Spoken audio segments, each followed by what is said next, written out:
the working class can very much, in fact, relate to Palestinians and what Palestinians are going through. But the problem is that, there's leadership in the labor movement, and there are gatekeepers in the labor movement that prevent those conversations from even coming into those spaces. And that's what we really need to resist, not just around Palestine, but also in all the ways that union dues or our tax money is used to oppress anyone. Welcome to the Harmony of Interest series, where we explore ideas that shape our world. My name is Evan Papp, and I'm the executive producer of Empathy Media Lab, which focuses on content on labor, political economy, art, and culture, and we're a proud member of the Labor Radio Podcast Network. We are recording this on Friday, May 21st, 2021, and today I'm speaking with Labor for Palestine organizers Suzanne Adely and Michael Letwin. Suzanne is the co-director for the Food Chain Workers Alliance and president-elect of the National Lawyers Guild. Michael is a public defender in New York City and former president of the Association of Legal Aid Attorneys, UAW 2325. Suzanne and Michael, thanks so much for your time. Thank you. Thanks for having us. So to set up the framing of this conversation, earlier this week, Palestinians pulled off a general strike. Haaretz reported that the Israel Builders Association said 65,000 Palestinian construction workers observed the strike, with only 150 coming to work in Israel. This caused a $40 million loss for employers. Unfortunately, many of those who observed the strike were reportedly fired. So before we talk about your organization and the recent violence, could you talk about work conditions for Palestinians? Sure. I just want to start by saying that, yesterday's general strike was important and another historic one. And I think that it really kind of succeeded in galvanizing solidarity and support from around the world. And, strikes, general strikes that workers engage in, as well as consumers and students, and have always been a strategy of the Palestinian struggle, and I think have always been a tactic of colonized people as a way to challenge the power of those who are colonizing them. We have been reminded this past week of the 1936 general strike that took place in Palestine against the growing sort of Zionist European settler colonial movement at the time, which lasted for about 7 months and was one of the largest in history. Likewise, strikes have always been a very kind of important component of Palestinian resistance, including in the 1980s Intifada and the second Intifada that we saw kind of emerge around 2000, 2001. These strikes are meant to really challenge Israeli violence against Palestinians in the form of occupation and humiliation and all the things that we're going to talk about. But they also use to sort of highlight the specific kind of experience and circumstance of Palestinian workers. I mean, as you said, it was estimated that about 65,000 construction workers who are Palestinian and who the Israeli economy depends on did not show up for work. They make up the majority of the construction economy within, throughout both the kind of occupied territories of the West Bank, where there has been a lot of construction of illegal Israeli settlements, but also in 1948 Palestine, which is now Israel proper. And that's not the only part of the economy in which is the kind of Israeli colonial regime depends on low wage Palestinian labor.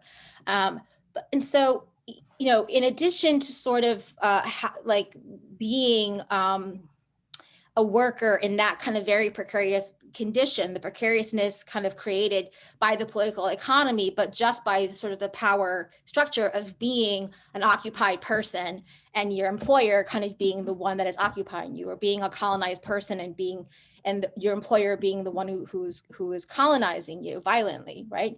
And there are also other sort of circumstances of the occupation that Palestinian workers have to face on a day-to-day basis, which is the inability even to get to work and be paid because of checkpoints, right, where they're subjected to humiliation and violence on a daily basis.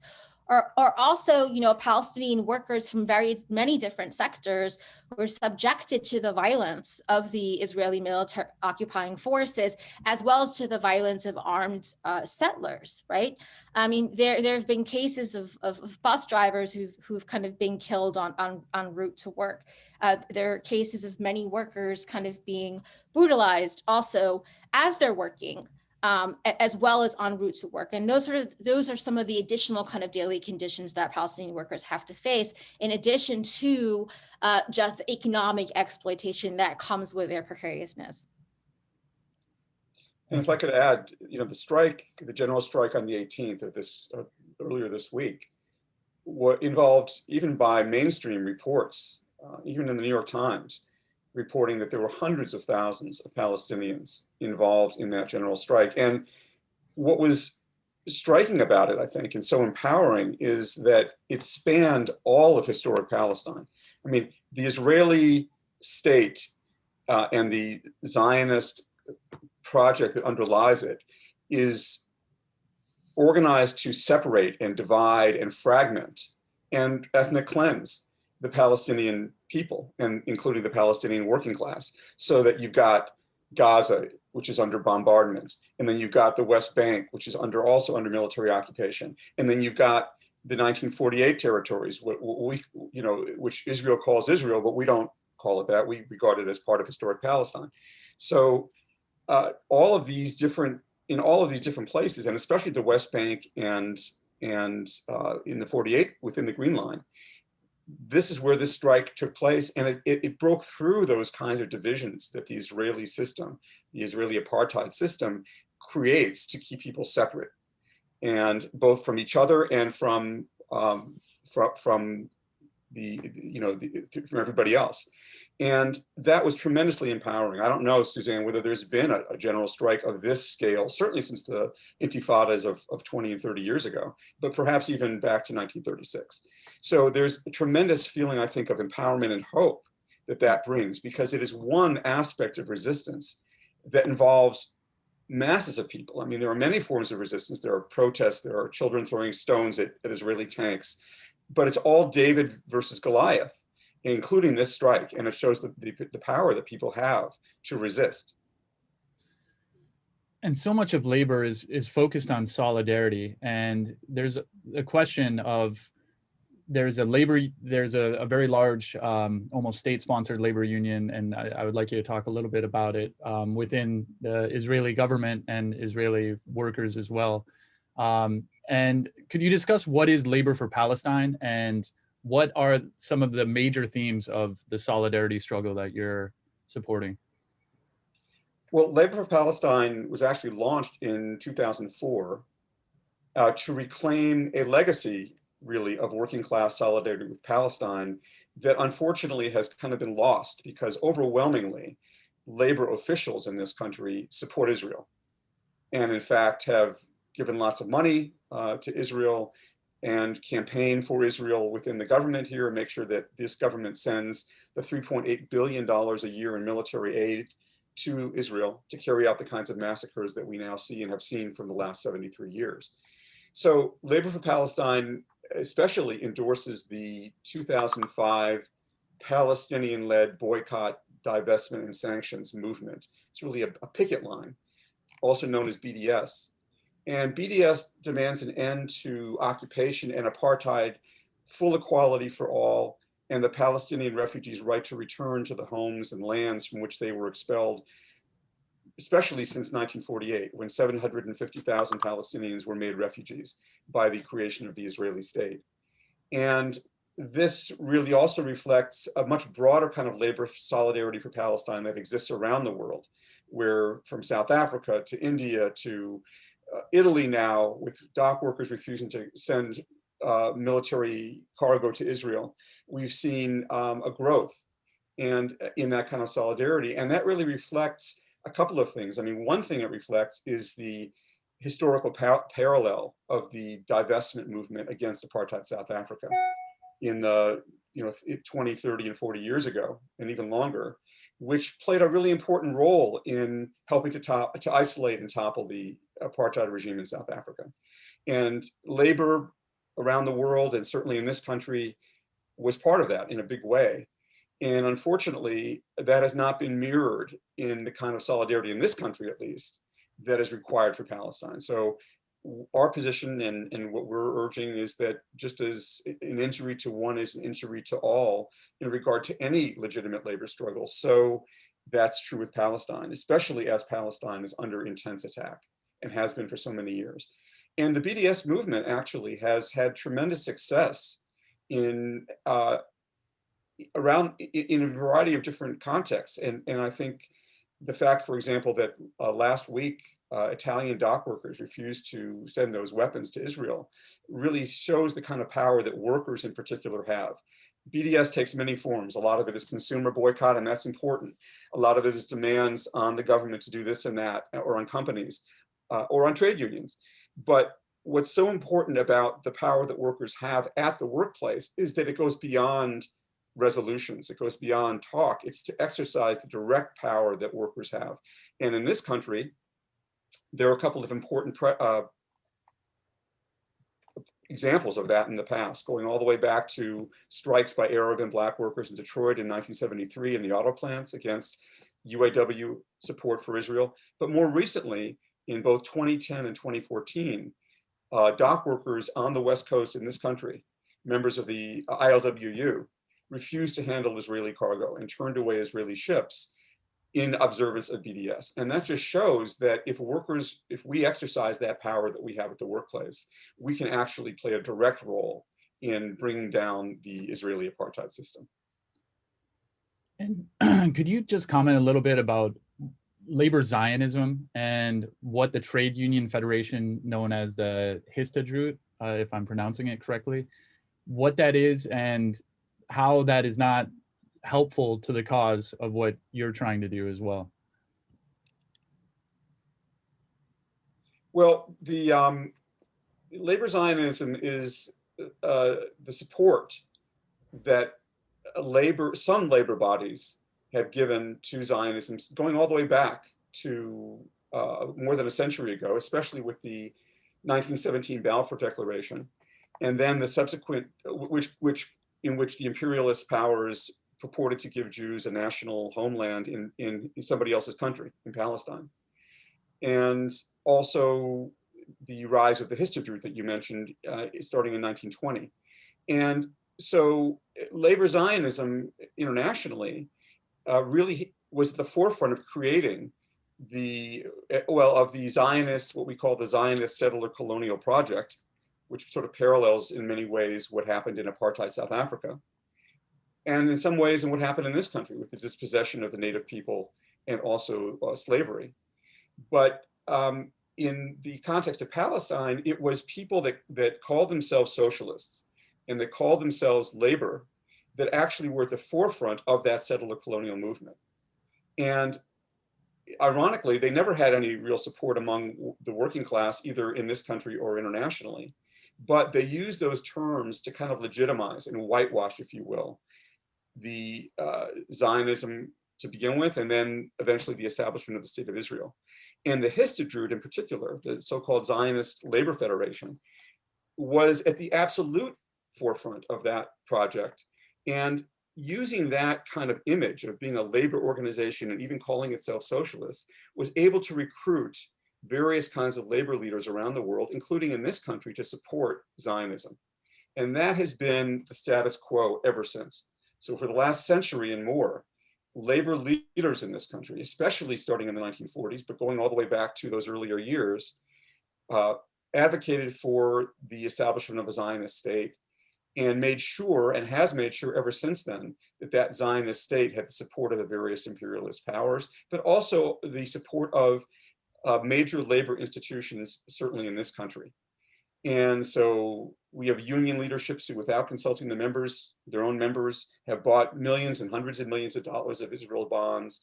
They support every war on Palestine that occurs. They support the displacement of Palestinians. They support the ethnic cleansing of Palestinians, although they don't call it that. And above all, they make sure, and they try to make sure at least, that there will be no support or to suppress support for BDS within labor. So for example, when labor bodies have begun to, a few labor bodies have begun to support BDS in recent years, they've done everything they can to isolate and silence those attempts to show solidarity for Palestine. And that's essentially what labor with Zionist labor or labor Zionism is. And the history root in particular is really a federation of Jewish workers. And it's very similar in that way to the white trade union federations in apartheid South Africa, which talked about being a labor organization and talked about perhaps about other so-called progressive things, but in reality was a way of suppressing the indigenous people, yeah, both in apartheid South Africa and in Palestine. So in an article titled "U.S. Labor Must Stand with Palestine," published on May 15th, the anniversary of the Nakba, Labor for Palestine wrote that this is not an Arab-Israeli conflict. It's not an Israel-Hamas war, communal clashes, or a civil war. So could you just talk a little bit about why it's misleading to frame the violence as between these two conflicting parties? Sure, I can talk about that a little bit. You know, we've been struggling for a long time, and particularly within the United States, as to the way that the media and sort of other kind of institutions have framed, the Palestinian issue, and in ways that, on a spectrum from like complete and total pro-Israeli propaganda to kind of more liberal-minded tropes of like, well, we have to respect everyone's human rights in this conflict, right? And in my opinion, like neither of that is helpful. We have to say what this is, and what this is an anti-colonial struggle, right?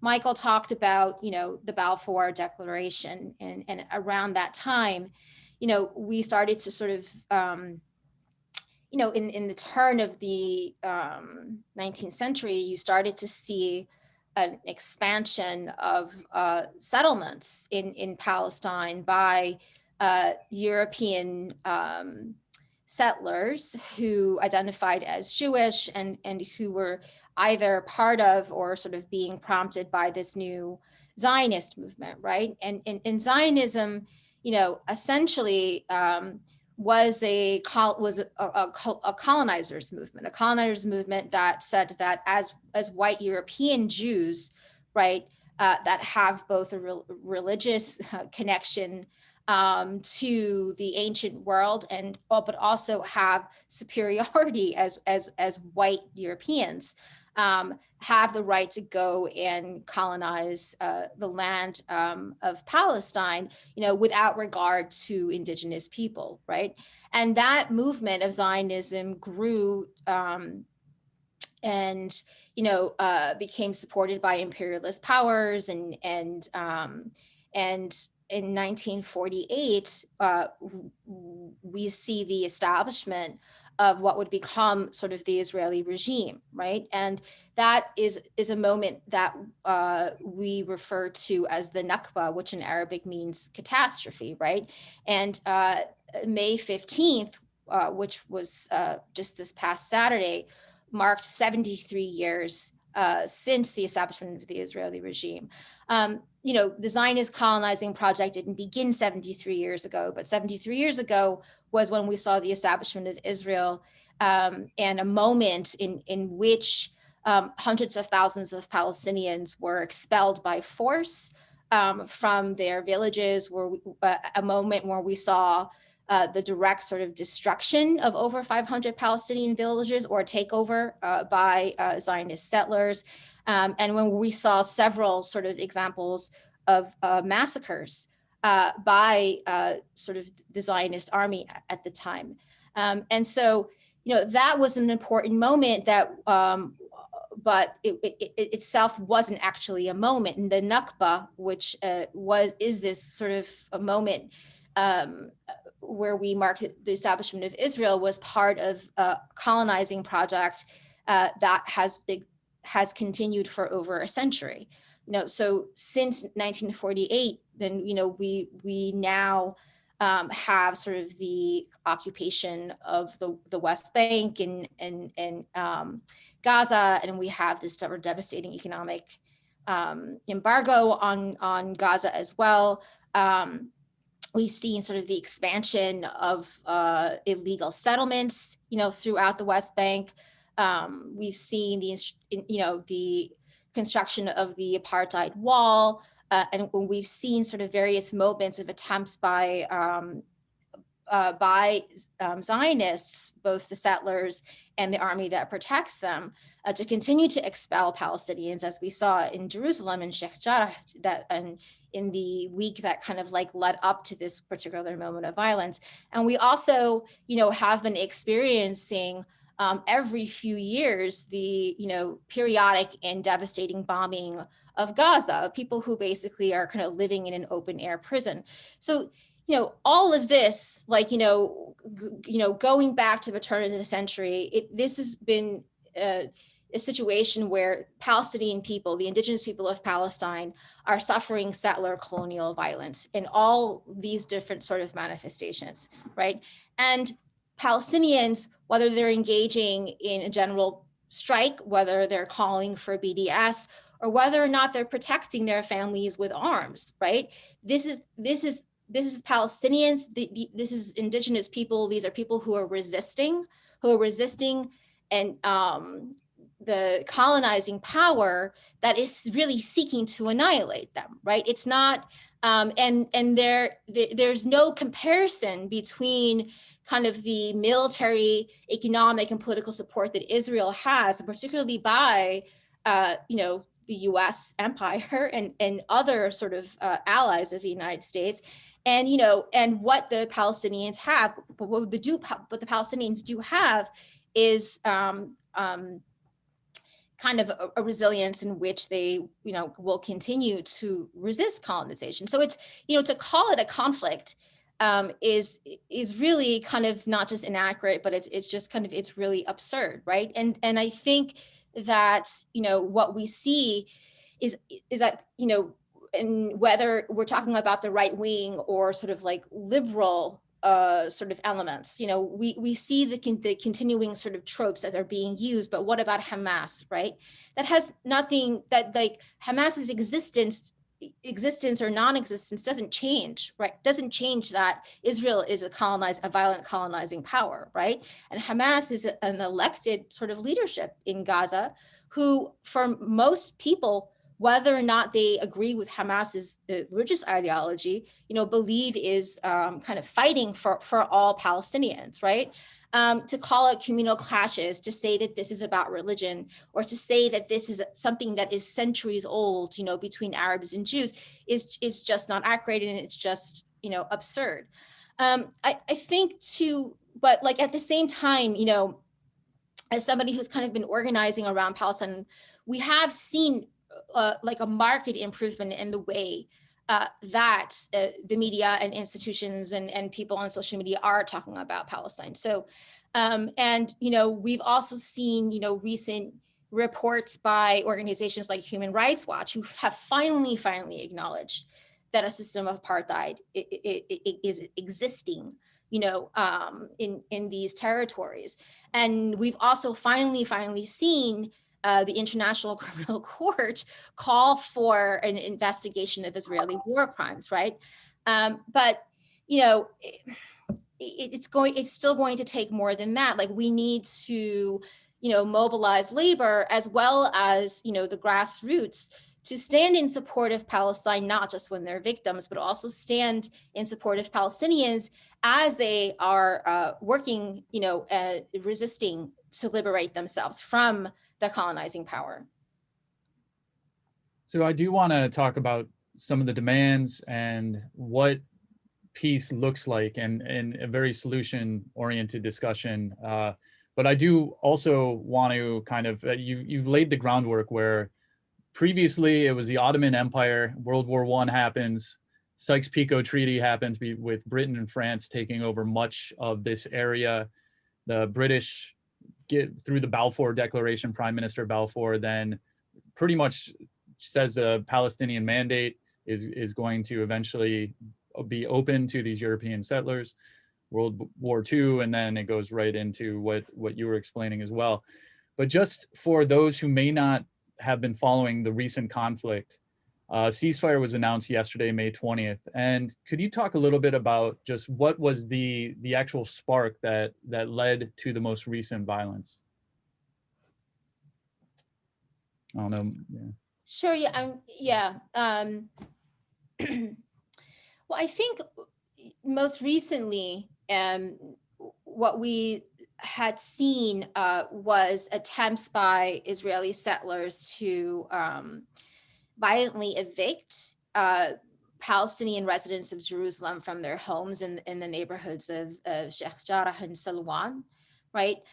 Those evictions had been happening actually for quite a long time. And you know, when I say evictions, right, what I'm really talking about are settlers, many of them who are US citizens or perhaps, you know, citizens of Europe or even South Africa, who go to Jerusalem and then enter the, you know, either, you know, with their families or alone, enter the homes of Palestinians and say, we're taking over your homes and you need to leave, right? And if Palestinians refuse, right, then they're met with violence, either by the settlers themselves or, you know, by the Israeli army that has recently intervened in support of these settler evictions, right? And, you know, the Palestinians in these neighborhoods had been facing this kind of pressure from settlers for quite some time, but most recently, you know, the Israeli court kind of approved these evictions, and the Israeli army became more mobilized in supporting the attempted expulsions of these Palestinians from their homes in those neighborhoods, right? Because that's what the Israeli courts are there to facilitate the colonizing project, not to bestow any kind of justice in what's going on in places like Jerusalem. And so, you know, that kind of had come to a head in particularly where a lot of Palestinians in other areas of Palestine were seeing what was going on. A lot of people around the world were seeing what was going on. At the same time, too, you know, during the holy month of Ramadan, that's when a lot of Palestinian Muslims, and, you know, this week before also was Holy Easter. That's when a lot of Palestinian Christians and Muslims will come to Jerusalem or attempt to come to Jerusalem to pray, right?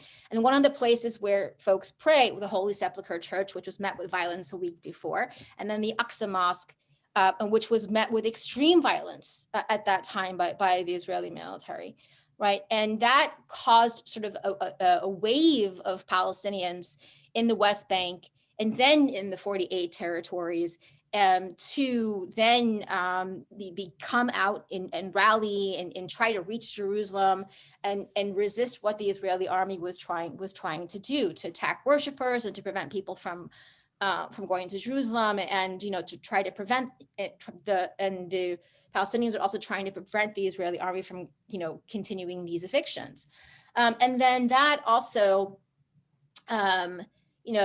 resulted in sort of Palestinians also outside of Palestine also sort of like organizing in a show of resistance to what Israel had been doing in Sheikh Jarrah and Aqsa Mosque, including in Jordan and in Lebanon, and as you see here in the United States. But you know, those are the recent events. But what we know also, right, and including the bombing of over 300 people in Palestine, killing like several, children and women, which is not a new occurrence, right, as I was saying before. But, you know, those are certainly recent events, but the fact of the matter is that, you know, it's been over a century of colonial violence. That is the backdrop and the context in which the recent moment of Israeli attacks and the recent moment of resistance exists.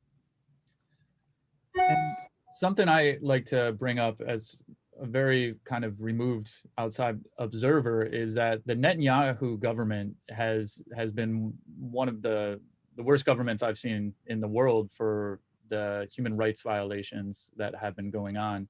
And he's obviously failed to form a government 4 times in the last 2 years. He's under indictment. And from my understanding, there was a coalition party with a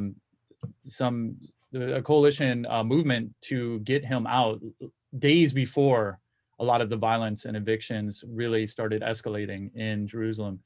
Do you have any thoughts on that, or have you been? Do you ever frame it with Netanyahu as trying to start a war, start this violence to try to stay in power? Go ahead, Michael. Yeah, I mean, clearly that's something that goes on. Every time there's an Israeli election coming up, they start bombing Gaza to distract people. But it's also true that across the political spectrum, in 48, in the 48 territories, meaning within the Israeli state, all the political parties, all the Jewish political parties support Zionism. They all support the wars on Gaza. They may not necessarily support every eviction that takes place, but if they don't, it's only because they want to maintain the fiction that Israel is a democracy and somehow not what it in fact is, which is an apartheid state, as Suzanne mentioned, now even acknowledged by Human Rights Watch and B'Tselem, the Israeli human rights organization. So it's only to maintain the apartheid regime that you get a little bit of dissent around the edges from some of the more liberal Zionists. But even they, when push comes to shove, whether over there or over here, nonetheless support the wars. They support US weapons going to be used for that purpose.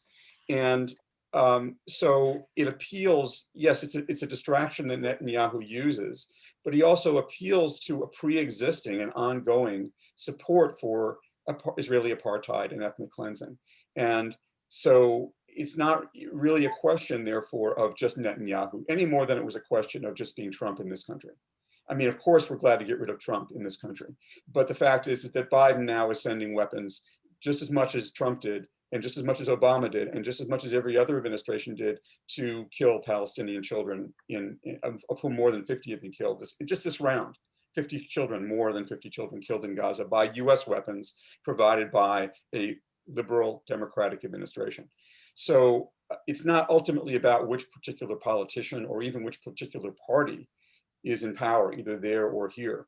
It's about a system of racism and apartheid and settler colonialism that exists on an international level.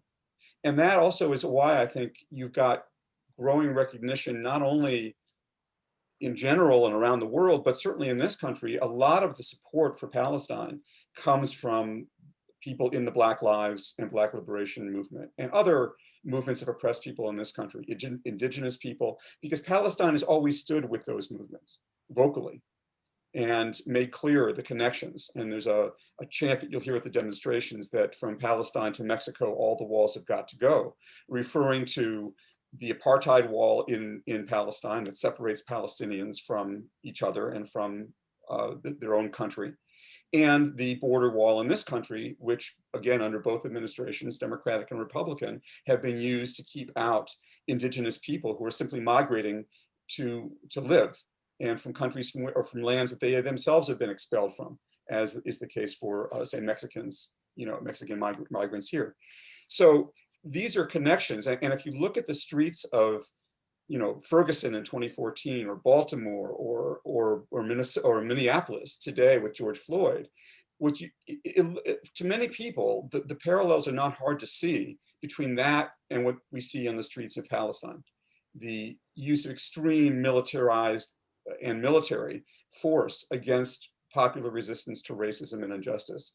And therefore, you see leaders of the Black Lives, or many leaders of the Black Lives movement, whether it be Angela Davis, who's spoken about Palestine all her life, going back to the 1960s, to Mark Lamont Hill, to the Black for Palestine groups, to the Dream Defenders, all expressing support for Palestine. And that has come to a new level. As Suzanne said earlier, it's a new moment right now.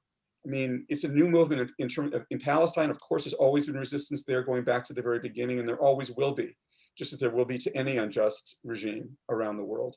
But in Palestine, there is this sense, I think, of this is the moment, that the level of brutality is exposed, that the level of resistance has grown and expanded, and really giving people hope that there's the possibility to bring down this unjust regime. And so in this country, we've seen the beginning of, for the first time ever, partial though it is, AOC, for example, has a bill to not allow $750 million in current military aid to go to Israel while they're bombing Gaza with that very military aid. Now it should be to eliminate all US military aid to Israel and to end all ties with that regime. However, the fact that even such a partial bill has come forward is really unprecedented. The fact that in the Democratic Party, you know, the popular opinion in the Democratic Party about people that vote Democratic is overwhelmingly not for Israel. And the polls that have come out in recent months and years, but especially right at this very moment, including among Jews, especially young Jews, who no longer buy into support for Zionist settler colonialism. And the Israeli regime is very concerned about that. They're desperately concerned about the rise of BDS. They're desperately concerned about the breaking through of their kind of propaganda, even into some of the mainstream press, as Suzanne mentioned, and especially the alliances that are formed between racial and social justice movements in this country, like Black Lives, with Palestinians. These things frighten them to death, which is why they respond with trying to outlaw BDS in this country. They respond by witch hunting people like Angela Davis and Mark Lamont Hill and others who stand up for Palestine. And you know, for a long time that's worked. I mean, at least it's worked in the sense of not silencing those particular people who will never be silenced, but by setting an example of that you should be scared if you speak out about Palestine, you're going to be called anti-Semitic and so forth. That no longer is having the same effect. I mean, it does scare certain people, and it is, you know, a major deterrent to people speaking up. But increasingly, that's being broken through. And that gives us reason for hope. Resistance in Palestine, with resistance in this country and around the world, gives us hope, despite the terrible violence. And you know, all we can hope is that these, the massacres of these children and other people in Gaza, you know, is not in vain. So I want to talk about the demands of Labor for Palestine and how people can support your organization. But before talking about that, I do want to kind of create, what is the vision of peace? What does peace look like? Because it's very easy to get pessimistic and cynical if you're someone who believes in the United Nations change of actually saying here's Gaza and West Bank, here's where the Israelis are going to go, and then you see how those little green spots of Palestine have been shrunken and shrunken again and again. And you see Jerusalem, that was this idea of having a United Nations controlled city that was going to be used by Muslims, Christians, and Jews. It's now completely controlled by one of the religions. And I think some of the things that I've read is that the goal of Zionism is to ultimately push out all of the Palestinians into Jordan, into Egypt, and seize all the land as the old kingdom of Israel. And I'm just wondering, like, how do we step back from this current dynamic that's going, and what does peace look like? And what does a government look like that is just and allows the Palestinians the agency and dignity that every human deserves?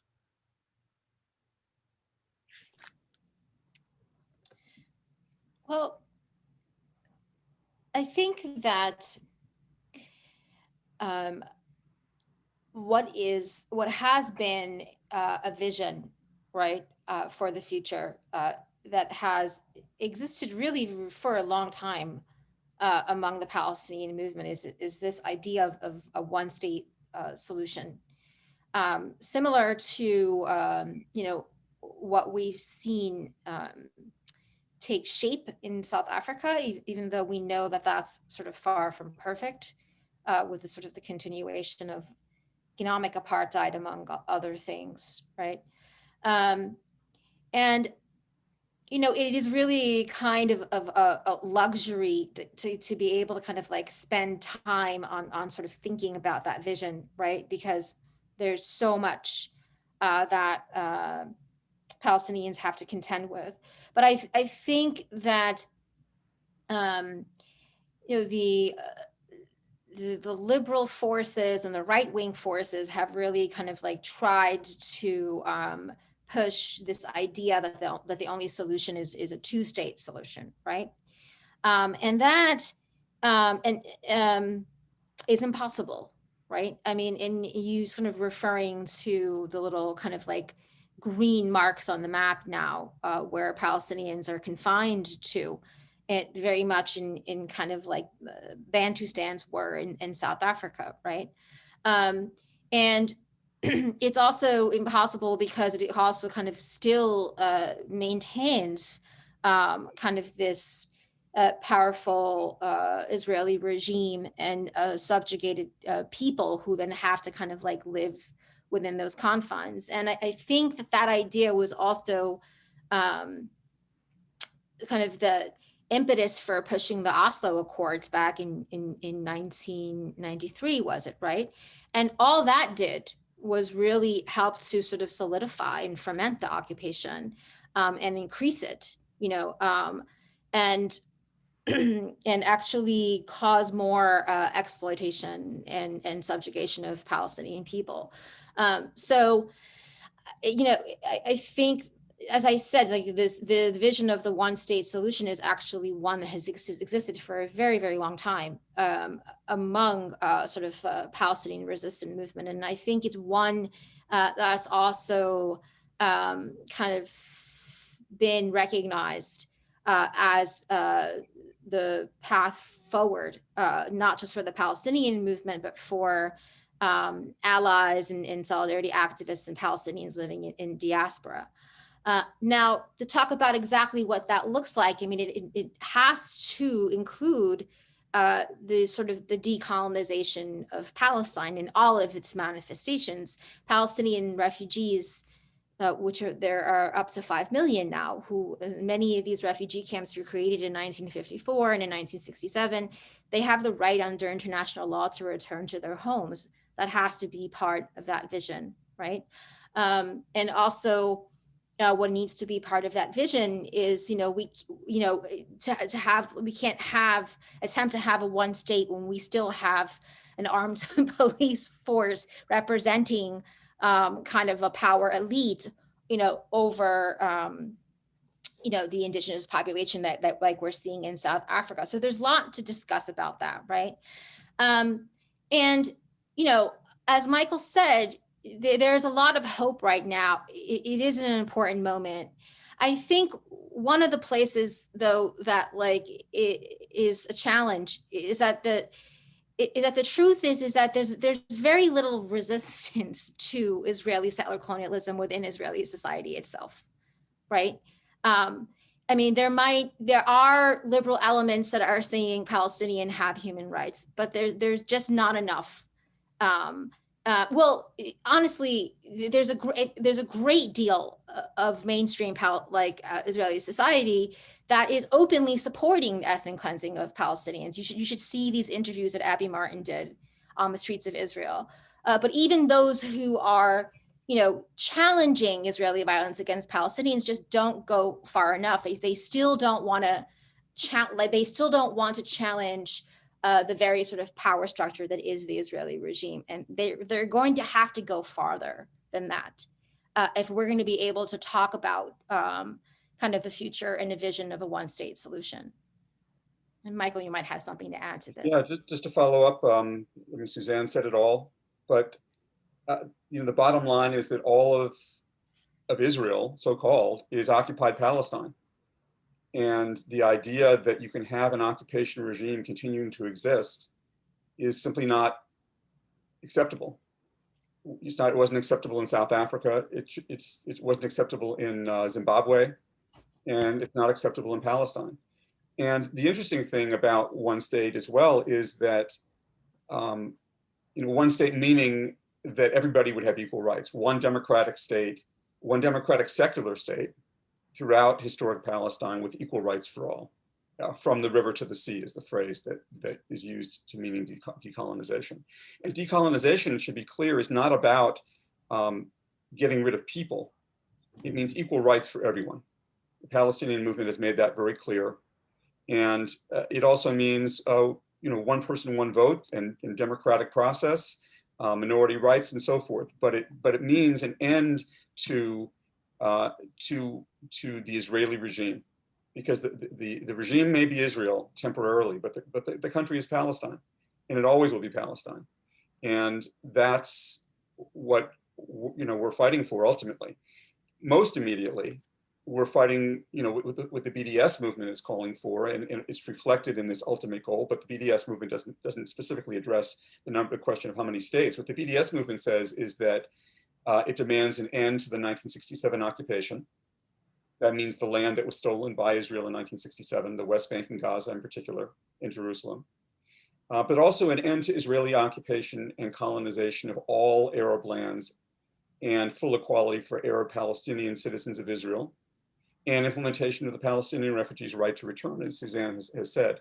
What's interesting again is that not only is there growing support for BDS, but there is growing support, or at least a hearing for the idea of one democratic state.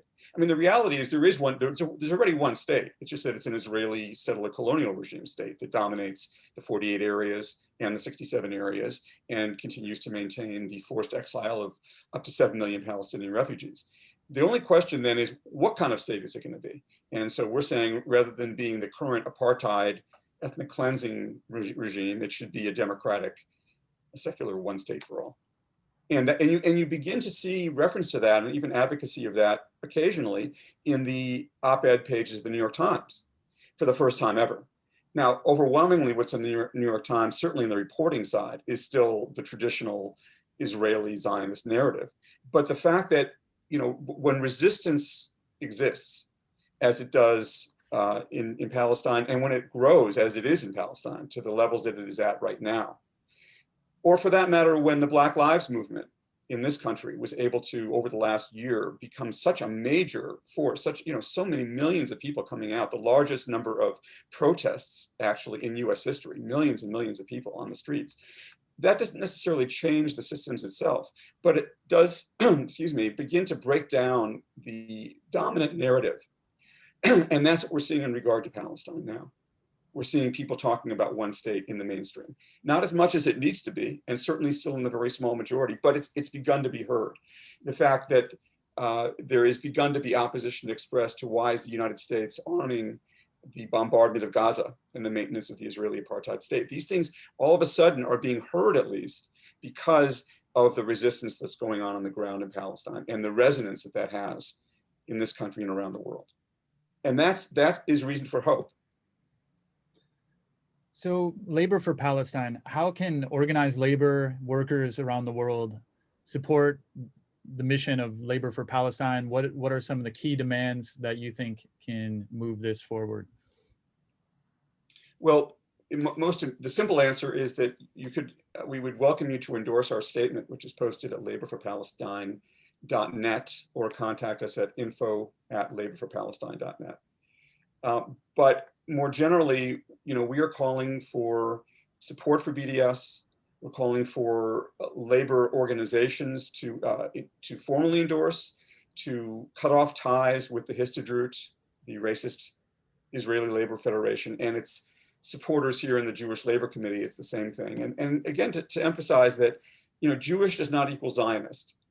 There are many Jews, including myself, who are anti-Zionist. Zionism is not an expression of Jewish identity. It is an expression, unfortunately, of people who believe in Jewish and white supremacy. But there's a growing number of Jews and there's always been anti-Zionist Jews, and there continues to be, if anything, more and more as time goes on. But we do believe that that labor has to get on the right side. Labor has to be on the right side, whether it comes to Black lives and Standing Rock in this country, indigenous struggles. It has to be on the right side in Palestine. It's the same kind of issues. These are the same racial and worker justice issues. And labor cannot thrive. Labor is under tremendous attack in this country and only represents now 6% of the private sector working class. And, so labor has to be reinvigorated, it has to be re-democratized, and it has to be re-energized and re-empowered. And it can only do that by being part of these intersectional mass movements for justice. In fact, if anything, that is going to be the critical thing that without doing that, labor is not going to go anywhere in this country. It has to be alive and part of the Black Lives Movement. It has to be part of the Indigenous rights movement. It has to be part of the migrant workers' rights movement, and it has to be part of the worker solidarity with Palestine movement. Until it has that kind of moral credibility and understands the need for solidarity across all of those kinds of different things, it's not going to go anywhere, and we're going to be in continual decline. So it's a survival thing for all of us to be in solidarity with each other, because none of us can get free on our own. None of us can be free until we're all free. And Suzanne, any closing thoughts? No, I mean, I just want to kind of re-emphasize what Michael said, that I think that,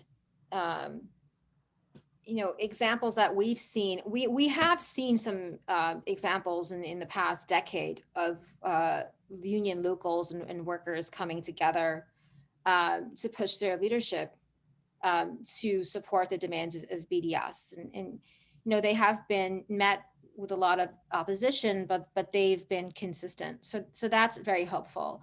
But I think, the opposition that they've experienced from their leadership is certainly kind of representing a crisis of union democracy, right? And I think that that's a very important point.